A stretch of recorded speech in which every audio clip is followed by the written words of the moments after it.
in California. You're up with Alex. Yeah, bounce pass firmly received. Yes. Appreciate there, Randy. But yeah, no, this is, I like Randy. I have a lot of questions as well.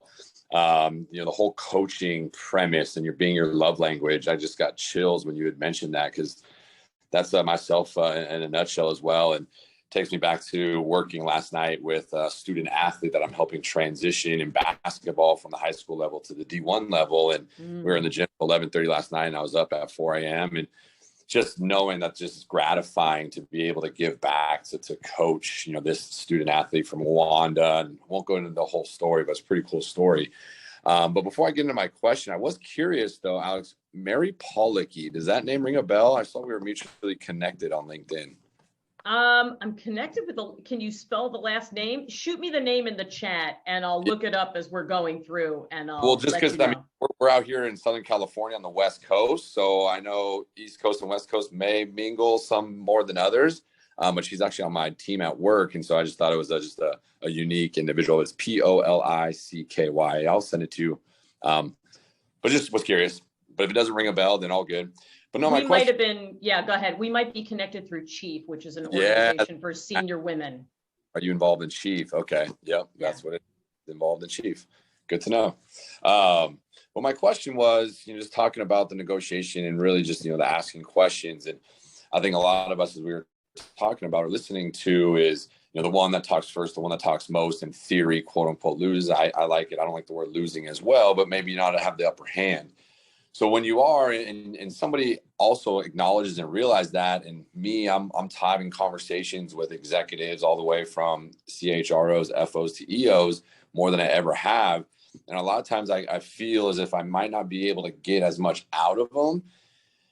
Is that just because it's experience and me needing to ask better questions? Is that because I haven't earned the right or the credibility to get the answers I'm looking to receive? So as someone like myself, as an emerging executive, when it comes to asking questions, to be able to have a better negotiation conversation, this is probably why I'm going to read your book. I was just curious of taking yourself and putting yourself in my shoes, let's say at the start of your career as you were building, at Columbia and really, writing this book. Yeah. Okay, great. So the question is, when you're negotiating with folks, maybe who also have had some training and they understand the power of silence, and you're not feeling as though you're getting a lot from them, right? Correct. Okay. And you posited that it could be a couple of things. One is trying to ask better questions, and the other is earning the right, the trust. And I think those are the two main causes if somebody is not opening up. And I'll say that sometimes a lack of trust is not personal to you, Chad. I mean, I had, in my day job at Columbia, oftentimes I'm mediating large legal cases. I'm helping people negotiate them. And those people are forced to be there by a judge most of the time. The judge orders them to sit in front of me. Okay. A lot of folks know the drill. For some folks, I don't take it personally. They'd rather be out at the beach or be having a good conversation than talking to me under a court-ordered process. I try to charm them once they're there, right? But so some of that might be about the judge, or it's about somebody else, or maybe the people you're talking to had an experience with somebody prior, right? And so I try questions first. Tell me, or is what I call the two magic words. Those are the questions I would lead with first. If those don't get me what I'm looking for, Chad, then I pivot, and I pivot to strategies that work well for me. I am a really humor forward negotiator. Okay. And that's what works for me. And because it's my natural style. So I had an attorney on the line who was ordered to mediate with me.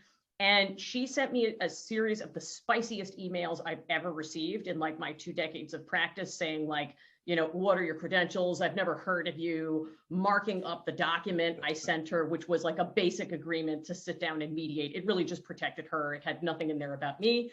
So she was pissed. I tried to get her on the phone. I'm like, tell me your concerns. And she basically gave me the Italian salute. And she was like, I've been ordered to be there, so I'll be there on the call. Okay.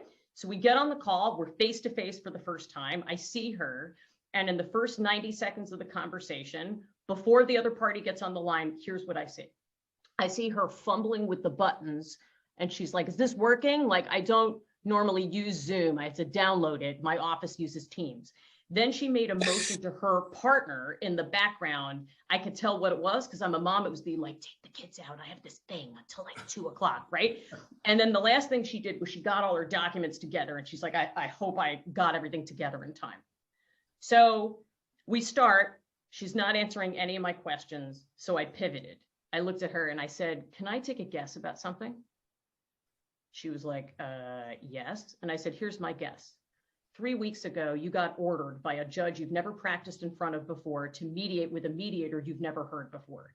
The mediator makes you download a software program you don't use. She forces you to get childcare so that you can attend this all-day forced mediation. And she also makes you pull together all your documents on short notice. Do I have that right? Or was there another way that I blew up your life that I haven't covered these last couple of weeks? Right? Okay. She laughs. She's like, I think you covered it. When I tell you, Chad, she plugged in, she signed the damn agreement, the one she tried to redline. She signed it, okay? She mediated the case. We settled. She wrote us an unprompted LinkedIn testimonial about the experience. Sometimes, right, it's about using who you are to authentically connect with someone. And my thing is humor. It's self-deprecating humor. I use it all the time. It's not something I turn on, right, for clients. I use it all the time. And that when the chips are down, that's my highest and best that I can use to get somebody's trust back on track. Mic drop right there. I like tying that all together. It's being authentic. And it's just funny because multiple people, say, tell your story of how you worked with elite athletes in the sports medicine field, and we're in the coaching of health, and now I'm in the coaching of businesses, of leaders of businesses in a different capacity, but just tie it all together. So yeah, definitely a reminder. So I appreciate that. Love it. And that, by the way, your story, that's part of negotiating, right? Remember, it's how you talk to yourself and it's how you talk about yourself. And so I would, yes, you want all the social proof, tell folks about who you've worked with, but tell them who you are also, right? Tell them, I have a sense that you probably generate trust with the people you coach with really quickly, and you hold on to that trust because, right, you connect with them. Let people in to see some of that, not just the big names, and they're going to get a real feel for who you are. Yeah, no, I appreciate it. The connection piece, I don't want to hog too much more time, but I'll give a shout back to Randy. He's been instrumental in helping me identify a couple of things. I have a pretty big meeting after this call with the president of the Alumni Association of my university, who he's essentially a conduit to a lot of folks that I'm connected to through my university. So instead of me going out, reaching out individually to them, I can go to one individual, like, hey, how can we add value to you, so that hopefully in return, I can ask for value to give back, to get in front of these people that I'm looking to get in front of. Yeah, 100%. This is the last thing I'm going to say. When I went to the Middle East a decade ago, I met with negotiators on both sides of that conflict. And one of them said to me, the only way we're going to solve this is figuring out how to write the other side's victory speech. Never forgot that. Profound, right? You can do that. That's winning, right? Because then you're going to win. They're going to win. They're going to be able to sell it up the chain to whoever their audience is. And that's how, I was about to curse, that's how stuff gets solved. See, born in Brooklyn, from Long Island. Alex, okay, all right.